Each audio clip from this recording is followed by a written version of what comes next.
ஒருபொழுதும் அணைந்து விடக்கூடாது என்று நாம் பொத்தி பிடித்து பாதுகாத்த தீபங்கள் தான் நமக்கு பெரிய காயங்களை தந்திருக்கும்.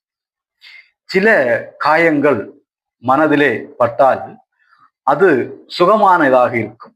ஏனென்று சொன்னால், அவ்வளவு வேண்டப்பட்டவர்கள், அவ்வளவு நாம் நேசித்தவர்கள் நமக்கு அவர்களுடைய பிரிவின் மூலமாக தந்த அந்த காயம் அங்கே இருக்கக்கூடிய காலம் வரை அவர்களை பற்றிய அந்த இனிய நினைவுகள் நமக்குள்ளே இருக்கும்.